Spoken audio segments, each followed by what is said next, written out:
आज कैबिनेट की मीटिंग थी चीफ मिनिस्टर उमर अब्दुल्ला की क़यादत में, और जो सामने निकल करके आया वो ये महसूस हुआ कि इतनी कमज़ोर सरकार और इतना कमज़ोर चीफ मिनिस्टर जम्मू कश्मीर के इतिहास में कभी किसी ने नहीं देखा है। क्योंकि ये दूसरी ताबड़तोड़ कैबिनेट मीटिंग थी।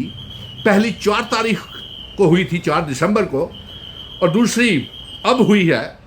और सुबह 10:30 बजे चीफ मिनिस्टर के दफ्तर में कैबिनेट मीटिंग होती है, और किसी को अभी तक मालूम नहीं है कि उस कैबिनेट मीटिंग में कैबिनेट के मंत्रियों ने क्या फैसले लिए हैं, और किसी को मिनट्स ऑफ द मीटिंग मालूम नहीं है। पहली कैबिनेट मीटिंग के भी मिनिस्टर्स ने और चीफ मिनिस्टर को जब ये सवाल पूछे गए पत्रकारों द्वारा, तो वो जवाब नहीं दे पाए। इतने बेबस और लाचार थे कि वो जरूरत नहीं कर पाए कि जब तक लेफ्टिनेंट गवर्नर मनोज सिन्हा नहीं मोहर लगाएंगे तब तक ये पब्लिक डोमेन में मिनट्स ऑफ द मीटिंग नहीं आएंगे। और आज भी यही हुआ। आज मैंने सेक्रेटरीट में बहुत कोशिश की कि मिनट्स ऑफ द मीटिंग जानकारी मिले कि आज क्या फैसले अवाम के लिए और पढ़े लिखे नौजवानों के लिए लिए हैं, लेकिन किसी को कोई जानकारी नहीं है।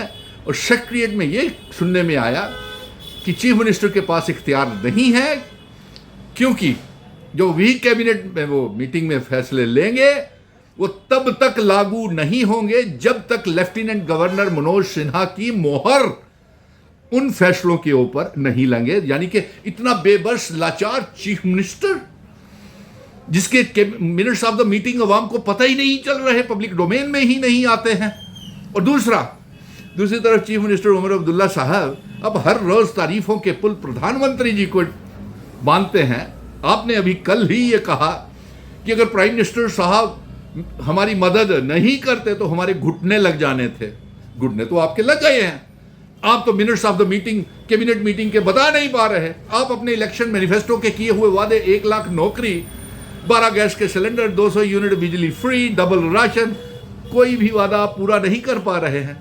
और ये घुटने आपके तो क्यों लगेंगे?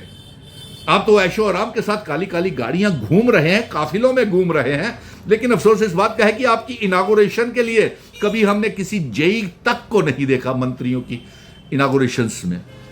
और डिविजनल कमिश्नर, डीसीज या आईएएस आईपीएस ऑफिसर्स तो आपकी इनागुरल फंक्शंस में आते तक नहीं हैं। आप इतनी कमजोर कैबिनेट और इतनी कमजोर सरकार साबित हो रहे हैं।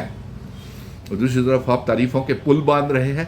अरे धोखा तो जम्मू कश्मीर की आवाम के साथ हुआ है, वो महसूस कर रहे हैं। उन्होंने राज्यसभा में क्रॉस वोटिंग के दौरान देख लिया कि यह सरकार किसी भी समय गिर सकती है, नंबर 1। नंबर 2, उन्होंने ये भी देख लिया जब आपने तारीफों के पुल बांधे तो जुबान तो किसी की रोकी नहीं जा सकती है।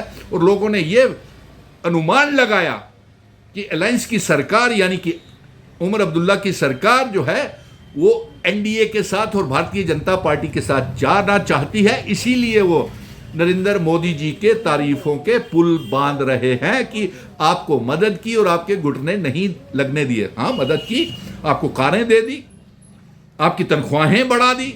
घुटने तो उस बेबस मासूम अवाम की लगी है, पढ़े लिखे नौजवानों की लगी है, जिन्होंने मेहनत करके गरीब ने अपने बच्चे को पढ़ाया और उसे आज तक रोजगार नहीं मिला। घुटने तो उनके लगे हैं, घुटने उनके लगे हैं, उन गरीबों को लगे हैं जिनके ऊपर आपने प्रीपेड मीटरिंग कर दी। घुटने उन लोगों के लगे हैं जिनके आपने घर डिमोलिएशन कर दिए, घर तड़वा दिए। घुटने तो उनके लगे हैं जिन्होंने जिस उम्मीद से रियासत के दर्जे की वापसी और आर्टिकल 370 की वापसी और जो 5 अगस्त 2019 के फैसले जिन्होंने नामंजूर किए थे, घुटने तो आपने उनके लगा दिए। क्योंकि आपके मेंबर पार्लियामेंट्स चू तक नहीं कर सके आर्टिकल 370 की वापसी के लिए, सिवाय फोटो सेशन, खूबसूरत फोटो सेशन होम मिनिस्टर के साथ करवाई। फोटो सेशन खबर नहीं है, खबर तो यह है कि उन्होंने आपके जो राज्यसभा के 3 मेंबर गए थे जिनकी खूबसूरत फोटो आई थी, रियासत के दर्जे को लेकर के क्या बोला, आर्टिकल 370 देने के लिए क्या बोला, ये खबर थी। और अब लोगों को गुमराह कर रहे हैं। गुस्सा तो इस बात का है कि कैबिनेट मीटिंग होती है, आप क्या फैसला लेते हैं लोगों को बता नहीं पाते हैं। क्योंकि जब तक और आज इसी बात का अफसोस हो रहा है कि कितनी बेबस चीफ मिनिस्टर है, कितनी बेबस सरकार है, कितनी कमज़ोर और बेबस सरकार और चीफ मिनिस्टर है। धन्यवाद।